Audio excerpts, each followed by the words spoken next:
Hello everyone, welcome back to another video. And आज की इस वीडियो में हमारा टॉपिक है सेल्स के ऊपर। मैं भी गया था कुछ सामान लेने बाहर मार्केट, इलेक्ट्रॉनिक्स का सामान लेने। काफ़ी जगह पर हमने सामान ट्राई किया। विजय सेल्स हो गया, आपका क्रोमा हो गया, एंड नॉर्मल शॉप्स पर भी हमने देखा। हमें लेना था AC एंड RO, तो हम ये दो चीज़ लेने गए थे। तो उस टाइम पर आप देखो सेल्स में क्या होता है। अब मैं इस टॉपिक पर वीडियो इसलिए बना रहा हूँ ताकि काफ़ी लोगों की हेल्प हो पाए इस चीज़ में कि लोगों को समझ में नहीं आता है। कई बार ऐसा होता है कि लोग अनजान होते हैं, वो सीधा चले जाते हैं दुकान पर, उनको इतनी नॉलेज नहीं होती है।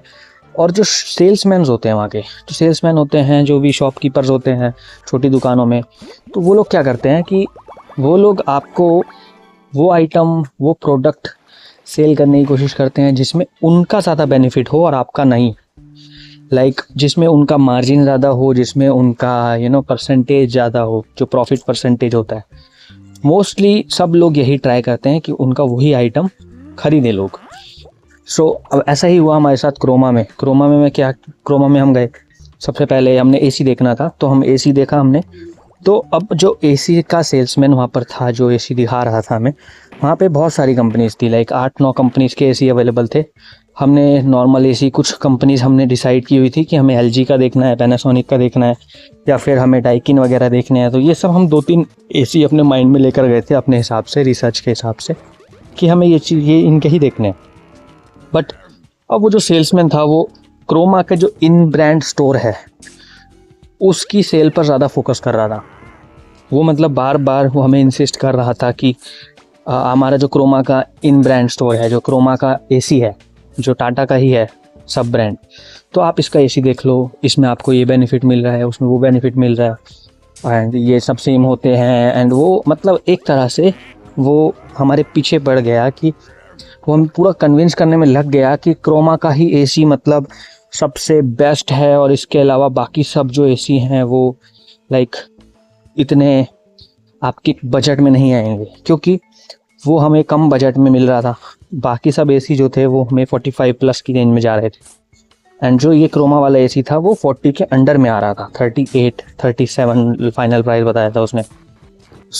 अब ऑब्वियसली जहाँ एक प्राइस का कंपैरिजन आ जाता है ना, वहाँ पर लोगों का माइंड एक तरह से डाइवर्ट हो जाता है कई बार कि लोग सोचते हैं कि यार 37 और 47 में पूरा 10,000 का फ़र्क है, तो ऑब्वियसली अगर इतना बोल रहे हैं तो अच्छा ही होगा। वो हर तरीके से हमें कन्विंस करने की कोशिश कर रहा था कि आफ्टर सेल सर्विस ऐसी है, आपको कोई भी प्रॉब्लम होगी कहीं नहीं जाना, आपको यहीं आना है। ये क्रोमा का ही इन हाउस ब्रांड है, टाटा का प्रोडक्ट है, जैसे वोल्टास है वैसे ही क्रोमा का बनाया हुआ है AC, दोनों एक ही जगह बनते हैं। और पता नहीं क्या क्या उसने शुगर कोट करके बहुत सारी चीज़ें हमें बताई। अब इस टाइम पर क्या होता है ना, अब नॉर्मल कोई इंसान जाता तो वो क्या सोचता, सही बात है, सही बोल रहा है, बिल्कुल सही बोल रहा है कि सब चीज़ हर AC में जो भी होता है मेन वॉटेज का होता है, कि कितनी कैपेसिटी है, कूलिंग कैपेसिटी, तो वो सबकी सेम है।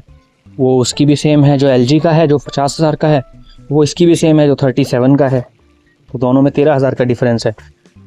अब जब कूलिंग कैपेसिटी सेम है, फीचर सेम है, बेनिफिट सेम है, ऑलमोस्ट सेम है, तो उसमें ज़्यादा हम 13,000 रुपये देने का कोई मतलब नहीं बनता अगर हम एक नॉर्मल इंसान के पर्सपेक्टिव से सोचें, जिसको ज़्यादा नॉलेज नहीं है।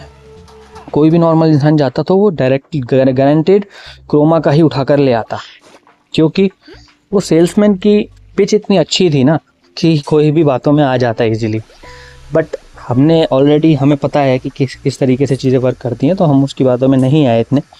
अब मैं ये नहीं कह रहा कि क्रोमा का बेकार है, इसका मतलब अगर कोई आपको कोई चीज़ बेच रहा है तो वो बेकार है, वो बेकार नहीं है बिल्कुल। बट जो ब्रांड्स मार्केट में ऑलरेडी इतने नाम बनाकर बैठे हैं, जिनका प्राइस थोड़ा आपको ज़्यादा लग सकता है, वो भी इतने बुरे नहीं हैं कि आप ये सोचो कि यार महंगा दे रहे हैं तो इससे बढ़िया हम सस्ता ले लें, हमें सेम चीज़ मिल रही है।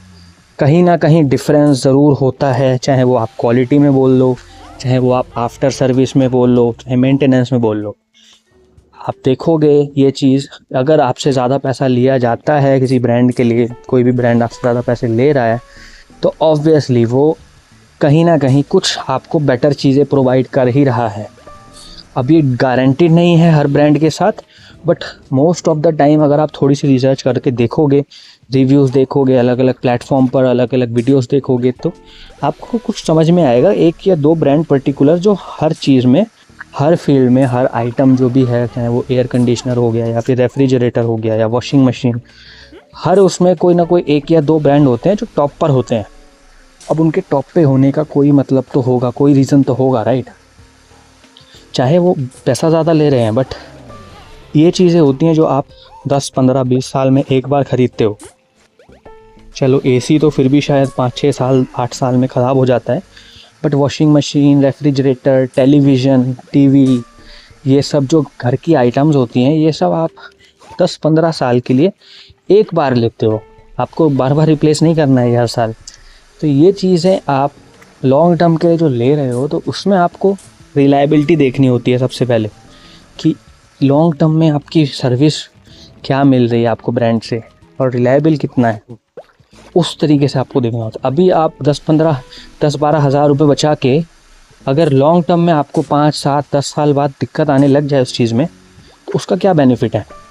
तो आप चीज़ ऐसी देखो, चाहे स्टार्टिंग में थोड़ा सा पैसा एक्स्ट्रा लग जाए, बट लॉन्ग टर्म में वो आपकी प्रॉब्लम क्रिएट ना करे।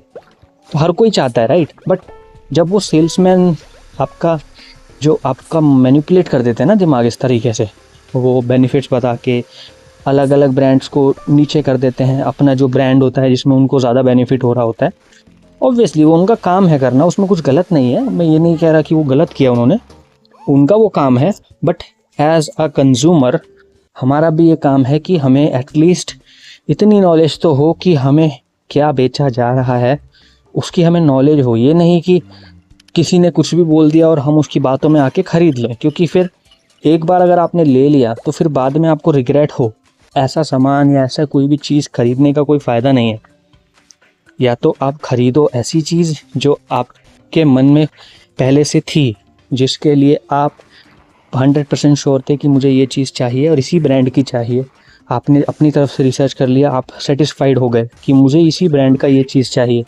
उसके बाद आप वही लो, चाहे आपको कोई कुछ भी बोले, आप वही चीज़ लो। अब मैं ये नहीं कह रहा कि आप LG का लो या किसी का भी लो, आपको जो पसंद है, आपकी जो चॉइस है, आपने जो देखा है अपने आसपास लोगों के पास जो सक्सेसफुल है, जो जिसकी वैल्यू आपने लोगों से पूछी है कि उन्होंने बताया है इसका रिव्यू कि अच्छा है, अच्छा फीडबैक मिला है, तो आप वही चीज़ प्रेफर करो, क्योंकि वो आप अपने आंखों के सामने देख रहे हो, वो चीज़ कोई और यूज़ कर रहा है, वो उसका बेनिफिट बता रहा है। तो ऑब्वियसली वो सेल्समैन से ज़्यादा वो कंज्यूमर पे आप भरोसा कर सकते हो जो ऑलरेडी वो आइटम यूज़ कर रहा है। तो आप किसी और की बातों में ना आएँ एंड ये सब चीज़ें ध्यान रखें, तो आपके लिए ही बेनिफिट है कि आपको बाद में रिग्रेट नहीं होगा।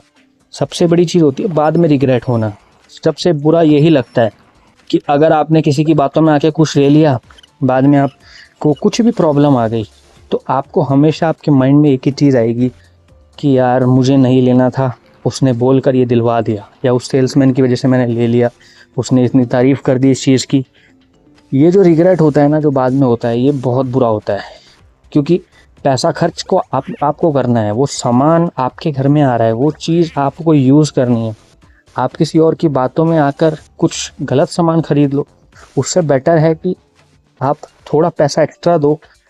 आपके मन में ये सेटिस्फेक्शन हमेशा रहेगा कि आपने जो भी किया अपनी मर्ज़ी से किया, आपको सामान चाहिए था, आपका डिसीज़न गलत हो गया वो अलग बात है, आपका नुकसान हो जाए, आपका डिसीज़न गलत हो जाए, वो फिर भी चलेगा, क्योंकि वो आपकी खुद की चॉइस है, उसमें आप किसी और को ब्लेम नहीं करते।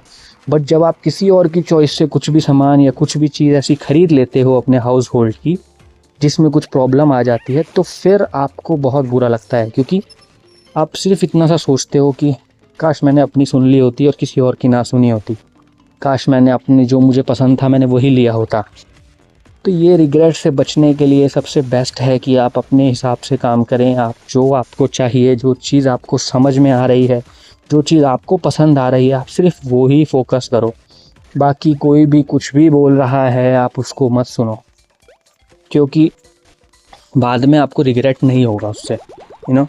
सबसे इम्पॉर्टेंट चीज़ वही है, क्योंकि पैसा आपका है, लाइफ आपकी है, वो चीज़ आपके घर में आती है तो उसको यूज़ आप करोगे हर रोज़, तो वो बहुत ज़रूरी है कि आप उससे सेटिस्फाइड हो, आपको वो 100% सेटिस्फैक्शन हो कि हाँ मैं अपनी मर्ज़ी से ये चीज़ लाया हूँ।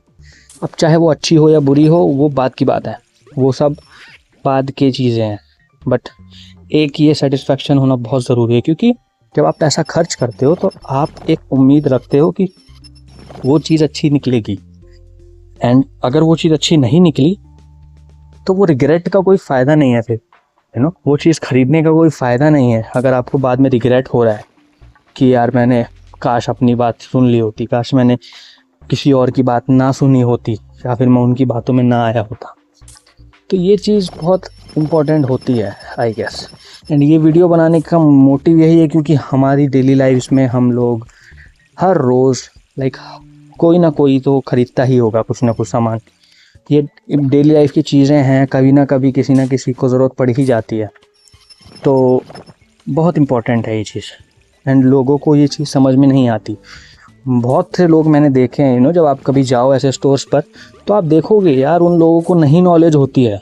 वो सेल्समैन जो होते हैं वो बिल्कुल बेवकूफ़ बना देते हैं लोगों को, इतने बातों में उलझा देते हैं, जल्दी जल्दी में सब कुछ कर देते हैं कि उनको आधे से ज़्यादा लोगों को समझ भी नहीं आता है कि उनके साथ क्या हो गया है, उन्होंने कैसे डिसीज़न बना लिया।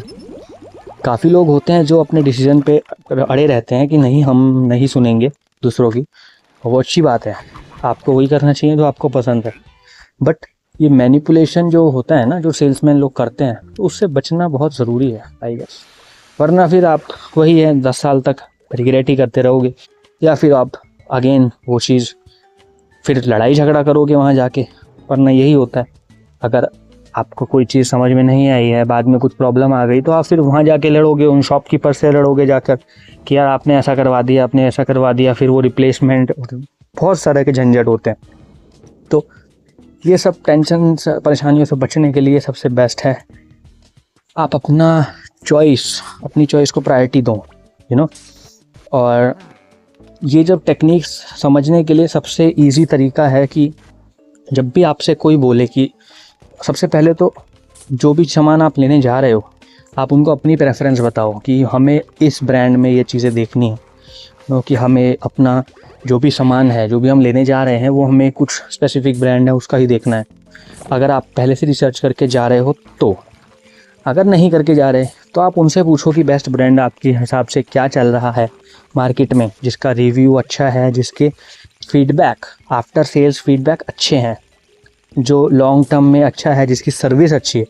क्योंकि फीचर्स अगर एक दो कम भी होंगे तो आपको चलेगा, बट आफ्टर सेल सर्विस बहुत ज़्यादा इम्पॉर्टेंट होती है किसी भी चीज़ के लिए, क्योंकि ये इलेक्ट्रॉनिक आइटम्स हैं, कभी भी बिगड़ सकती हैं, इनका कुछ भरोसा नहीं होता, चाहे आपके ख़रीदने के एक दिन बाद भी ये ख़राब हो सकते हैं। तो उस टाइम पर आफ्टर सेल सर्विस जिस कंपनी की बेस्ट है ना, वही आपको लगेगा कि ठीक है प्रॉब्लम आई बट इस कंपनी ने अच्छे से वो हेल्प की एंड वो प्रॉब्लम सॉल्व कर दी, तो वो चीज़ बहुत इंपॉर्टेंट है। तो आफ्टर सेल सर्विस हमेशा आपको देखनी होती है कि आफ्टर सेल सर्विस के रिव्यू कैसे हैं एंड फीडबैक कैसे हैं लोगों की, वो चीज़ आप पूछो। फीचर्स पे ज़्यादा ध्यान मत दो, एक दो फीचर्स अगर नहीं भी होंगे, AI नहीं होगा, वाईफाई नहीं होगा, ये फालतू की चीज़ें अगर नहीं भी हुई, बिकॉज डेली लाइफ में ये चीज़ें इतनी इम्पोर्टेंट नहीं है आपकी, जो आपकी सर्विसिंग, जो आपकी मेंटेनेंस कॉस्ट, ये सब चीज़ें जो इम्पोर्टेंट हैं, जो लॉन्ग टर्म के लिए इम्पोर्टेंट है, वो वाईफाई और AI से कुछ फ़र्क नहीं पड़ेगा उस पर। ठीक है, अगर आपको अच्छा वाईफाई मिल गया और फीचर अच्छे मिल गए, वाईफाई कनेक्शन, AI मिल गया एंड एंटी रस्ट हो गया या डस्ट कलेक्शन हो गया, ये सब चीज़ें मिल भी गई तो इतना फ़र्क नहीं पड़ेगा। अगर आपकी आफ्टर सेल्स में सर्विसिंग में प्रॉब्लम आ रही है, मेंटेनेंस कॉस्ट बहुत ज़्यादा है, तो फिर भी आप रिग्रेट ही करोगे अपना डिसीज़न। तो ये सब चीज़ें देखना बहुत ज़रूरी है। एंड जब भी आपके साथ सेकंड पॉइंट ये है ध्यान रखने वाला कि जब आप कुछ भी सामान ख़रीदने जा रहे हो, अगर कोई सेल्समैन आपको कोई भी इन हाउस प्रोडक्ट सेल करने के लिए फोर्स कर रहा है, force in the sense indirectly force कर रहा है, डायरेक्ट फोर्स नहीं कर रहा, बट इनडायरेक्टली आपको हर चीज़ में बाकी कंपनीज़ के जो भी प्रोडक्ट्स हैं उसके आपको वो डीमेरिट्स बता रहा है, उसके वो आपको फीचर्स ऐसे बता रहा है कि उसके आपको ये सब प्रॉब्लम्स हैं, इसमें ये सब चीज़ें इश्यूज़ हैं, बट हमारे जो कंपनी का है इसमें ये बेनिफिट है, इसमें ये बेनिफिट है। ऑब्वियसली सेल्स का तरीका वही है, लोग नए ब्रांड्स को ख़रीदेंगे तभी जब उसके बेनिफिट्स हमें बताए जाएंगे, वरना नए ब्रांड्स तो चल ही नहीं पाएंगे कभी मार्केट में। बट स्टिल एक ये भी होता है कि नए ब्रांड को प्रमोट करने से ज़्यादा वो डीप्रमोट करते हैं दूसरे ब्रांड्स को, वो दूसरे ब्रांड्स को डिफेम करते हैं। तो वो चीज़ जहाँ पे हो रही है तो आप समझ जाओ कि कहीं ना कहीं कुछ ना कुछ तो गड़बड़ है, क्योंकि अगर जो एक्चुअल में ठीक 100% जेन्युइन बंदा होगा वो आपको ये नहीं बोलेगा कि यार हमारा ब्रांड ही बेस्ट है और बाकी ब्रांड बेकार है, क्योंकि हर चीज़ में हर ब्रांड बेस्ट नहीं हो सकता। कुछ ब्रांड की क्वालिटी बेस्ट होती है, कुछ ब्रांड की सर्विस बेस्ट होती है, कुछ ब्रांड्स की फंक्शंस फीचर्स बेस्ट होते हैं, बट हर ब्रांड हर चीज़ आपको कभी भी नहीं दे सकता। तो अगर कोई ऐसा बोल रहा है तो वो कहीं ना कहीं कुछ ना कुछ तो आपसे छुपा रहा है, एंड कुछ ना कुछ तो वो आपको मैनिपुलेट कर रहा है, मिसगाइड कर रहा है। तो ये चीज़ आपको पकड़नी होती है उनकी सेल्समैन्स की, कि कहाँ पर आपसे क्या बोला जा रहा है और किस रूप में वो बोला जा रहा है। क्योंकि अब जैसे वो बंदा था वो हमें हर चीज़ में बोल रहा था कि आपको ये फ़ीचर से क्या ही हो जाएगा। अरे फीचर्स जो होते हैं वो डेफिनेटली जो कुछ एसी में फ़ीचर्स होते हैं, लाइक वाईफाई, चलो वाईफाई ठीक है, वाईफाई नहीं भी हो, बट डायरेक्ट कूलिंग एंड एक डबल सेंस होता है कुछ, एंड एआई वाला फीचर होता है जैसे ऑटोमेटिक टेम्परेचर सेट हो जाता है, तो उससे इलेक्ट्रिसिटी बचती है डेली लाइफ में। क्योंकि अब जिस बंदे का रेगुलर एसी चलना है उसके लिए इलेक्ट्रिसिटी थोड़ा सा इशू बन सकता है। तो जहाँ पर जितना अगर हम सेव कर पाएँ तो बेटर ही है, राइट। अगर 1-2 हज़ार रुपये एक्स्ट्रा लग जाएँ स्टार्टिंग में, बट एवरी डे चलने में हमारा इलेक्ट्रिसिटी कम लग रहा है वो टेक्नोलॉजी की वजह से, तो ऑब्वियसली वो टेक्नोलॉजी में इन्वेस्ट करने का फ़ायदा है, 2 हज़ार रुपये एक्स्ट्रा देने का फ़ायदा है लॉन्ग टर्म में। बट वो चीज़ वो लोग नहीं समझाते इस तरीके से, वो सिर्फ आपको डिफेम करेंगे उस ब्रांड को कि इस ब्रांड में आपका यही फ़ायदा है, बट आपके इतने ज़्यादा पैसे लग रहे हैं, बट हमारा ब्रांड आपको 37 में दे रहा है। तो वो चीज़ थोड़ी सी मैनिपुलेशन वाली हो जाती है, वो आपको समझनी होती है कि ये जेन्युइन प्रमोशन कर रहे हैं या फिर ये मैनिपुलेट करने की कोशिश कर रहे हैं।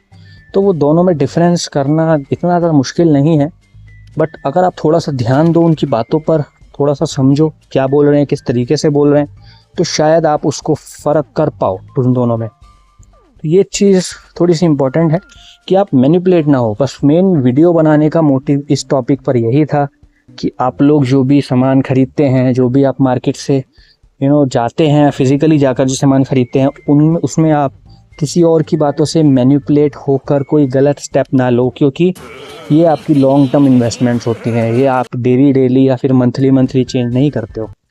आप एक बार ख़रीद लोगे कोई सामान तो वो 10-15 साल के लिए फ़िक्स हो जाएगा। जब तक चल रहा है वो आप उसको चलाओगे।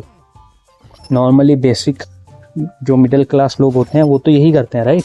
20-20 साल तक लोग चलाते हैं fridge and washing machine and जो भी, लाइक जब तक वो पूरी तरह से ख़राब नहीं हो जाता तब तक लोग चलाते हैं। तो ये लॉन्ग टर्म इन्वेस्टमेंट है, तो इसको आप सोच समझ के फ़ैसला लें इसके लिए। तो यही बस मोटिव है, थोड़ा सा अवेयर रहें, थोड़ा सा फोकस करें और दूसरों की बातों में ना आए। तो वीडियो में बस यही समझाना चाह रहा था मैं। आई होप थोड़ा सा आपको कुछ समझ में आया होगा, कुछ बेटर लगा होगा। बाकी सब तो ठीक ही है। कोई वीडियोस आपको हो माइंड में कि इस टॉपिक पर बनानी चाहिए तो आप बता देना। बाकी अच्छी लगी हो तो लाइक शेयर भी कर देना। And thank you so much for watching till now. बाकी मिलते हैं अगली वीडियो में। Till then thank you so much again and bye bye.